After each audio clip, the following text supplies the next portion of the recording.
인천 경실련이 수도권 매립지와 관련해서 환경부의 미온적인 태도를 강하게 비판했습니다. 네, 인천 경실련 권하윤 정책부장 전화 연결돼 있습니다.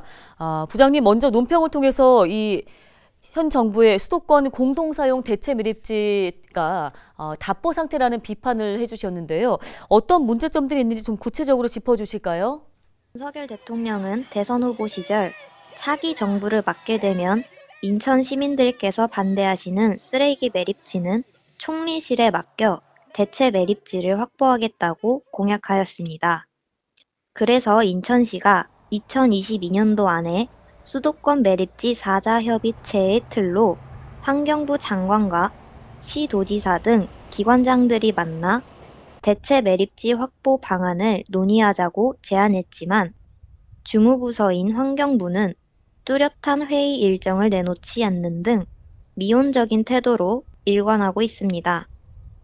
2026년부터 시행되는 생활 폐기물 직매립 금지 조치에 대비하려면 소각장 설치와 소각재를 매립할 대체 매립지 확보 등이 시급한데 새 정부가 출범한 지 6개월이 지난 지금까지도 적절한 조치가 이루어지지 않고 있습니다.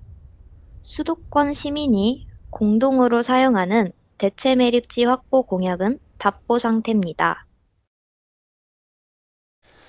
네, 환경부의 4자 합의에 대한 미온적인 태도에 대해서 지적을 하셨는데 이 부분 조금 더 자세히 좀 들어볼까요?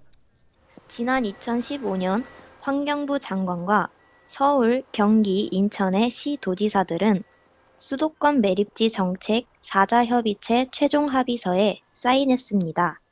4자 합의에 따라 매립 면허권 및 소유권 양도, 매립지 공사 관할권 이관, 반입수수료 가산 징수 및 인천시 지원, 주변 지역 개발 및 경제 활성화 등을 조속히 이행해야 하지만 수도권 매립지 반입수수료 가산금에 인천시 지원 외에 진전된 게 없습니다. 무엇보다 수도권 매립지 사용 종료를 위해서는 수도권 대체 매립지 확보가 필수적인데 이를 주도해야 할 환경부가 4자 기관장 회의에 미온적입니다.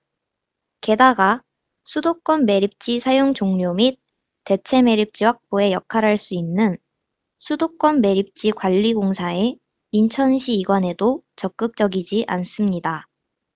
이렇다 보니 22대 국회의원 선거 등 향후 정치 일정에 맞춰 또다시 수도권 매립지 사용 종료 및 대체 매립지 확보 문제를 정쟁의 도구로 활용하려는 움직임이 나타나고 있습니다. 수도권 대체 매립지 확보를 위해서는 주무부서인 환경부의 주도적인 역할이 절실합니다. 네, 이 같은 현 정부의 공약 이행을 두고 국무총리실의 역할도 도마 위에 올랐습니다.